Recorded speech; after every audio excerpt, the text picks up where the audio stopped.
Hello my dear children, welcome back. Business environment और उसकी importance हम ऑलरेडी पढ़ चुके हैं और हम ये जान चुके हैं कि किसी भी तरह के बिजनेस के लिए अपने एनवायरनमेंट को अंडरस्टैंड करना कितना जरूरी है। हर बिजनेस को अपने बिजनेस की अपॉर्चुनिटीज दिखाई दे जाती हैं, थ्रेट्स पता लग जाते हैं, वो अपनी प्लानिंग एंड पॉलिसी फॉर्मुलेशन कर पाता है, अपनी परफॉर्मेंस को इम्प्रूव कर पाता है, अपने रिसोर्सेज को बेस्ट पॉसिबल मैनर में इस्तेमाल कर पाता है। ये इंपॉर्टेंस तो हमें बहुत अच्छे से समझ में आती है। परेशानी कब आती है? जब केस स्टडी आती है एग्जाम में और आपसे इंपॉर्टेंस को आइडेंटिफाई करने के लिए, लाइंस कोट करने के लिए पूछा जाता है। उस टाइम आप लोग कंफ्यूज हो जाते हैं कि कौन सी लाइंस कौन सी पर्टिकुलर इंपॉर्टेंस को हाईलाइट कर रही हैं। तो बच्चों, बिल्कुल घबराने परेशान होने की जरूरत नहीं है। आज की वीडियो को आप एंड तक देखिएगा क्योंकि मैं आज आपके साथ ऐसे इंपॉर्टेंट कीवर्ड्स और केस स्टडीज डिस्कस करूंगी जिससे आपको एक एक स्पेसिफिक इंपॉर्टेंस बिजनेस एनवायरनमेंट की समझ में आ जाएगी और कुछ ही मिनटों में आपके सारे कंफ्यूजन्स दूर हो जाएंगे। So let's connect to commerce and let's learn about the specific keywords and the lines that are specifically related to each importance of business environment.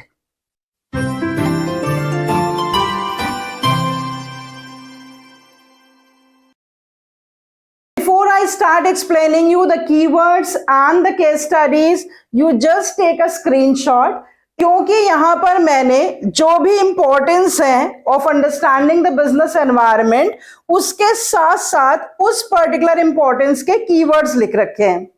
सबसे पहली इंपॉर्टेंस होती है बिजनेस एनवायरनमेंट की कि एनवायरमेंटल स्कैनिंग से हर एक बिजनेस को अपनी अपॉर्चुनिटीज पता लग जाती हैं। तो अगर आपको ये इंपॉर्टेंस आइडेंटिफाई करनी हो तो उससे रिलेटेड आपको केस स्टडीज में किस तरह के कीवर्ड्स दिए होंगे? Positive external trends, changes that helps to improve the performance and the first mover advantage।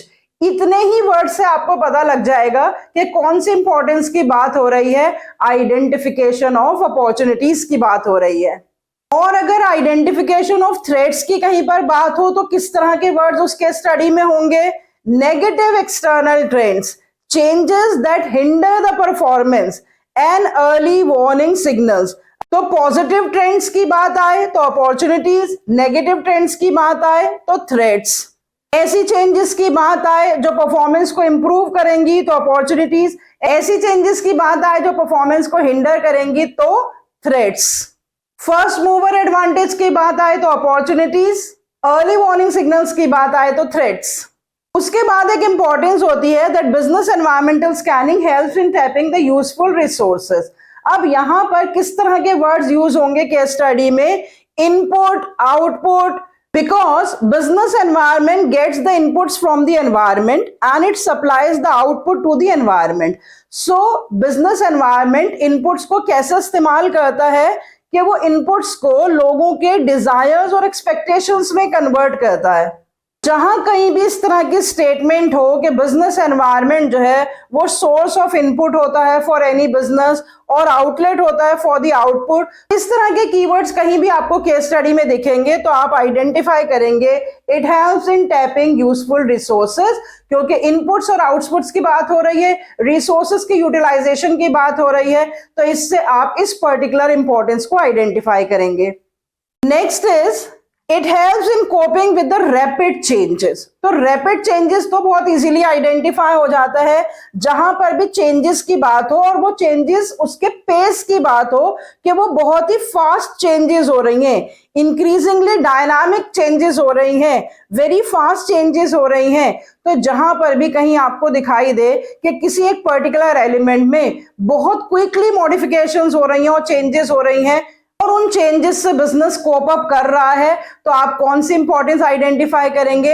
Helps in coping with the rapid changes.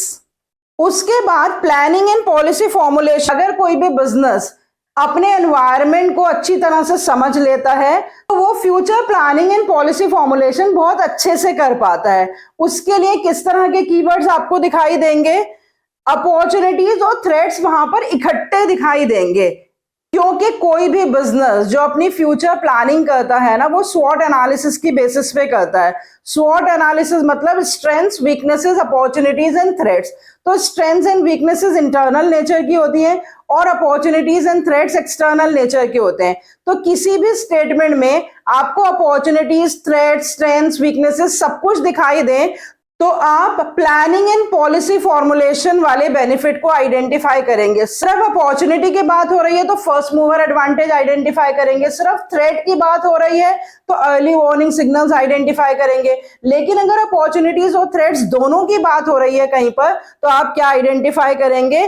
Planning and policy formulation. कहीं पर भी वर्ड आए फ्यूचर कोर्स ऑफ एक्शन, कहीं पर भी word आए decision making, कहीं पर भी वर्ड आए thinking afresh to deal with the situation, तो ये सारे कीवर्ड्स हैं जिससे आप किस स्पेसिफिक इंपॉर्टेंस को आइडेंटिफाई करेंगे? Planning and policy formulation.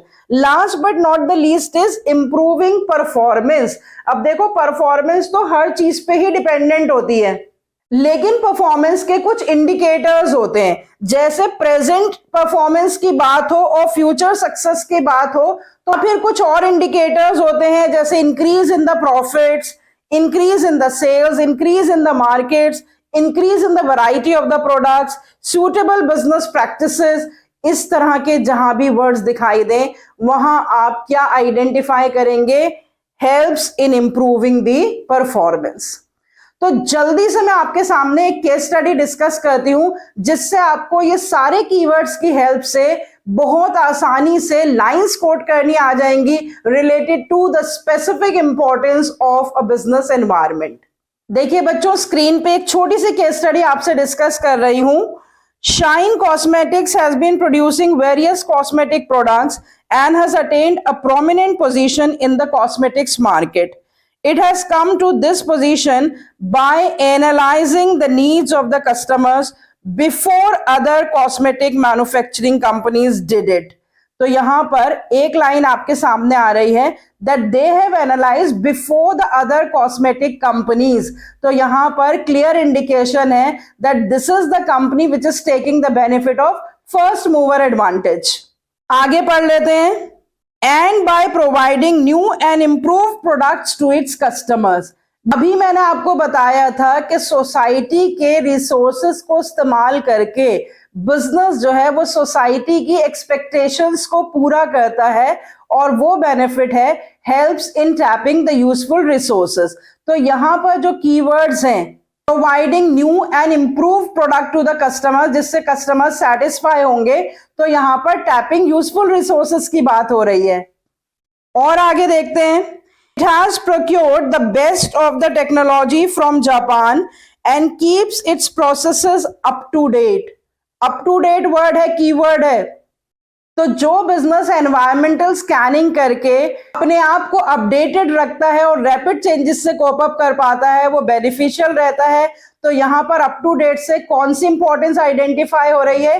Helps in coping with the rapid changes. और आगे देखते हैं।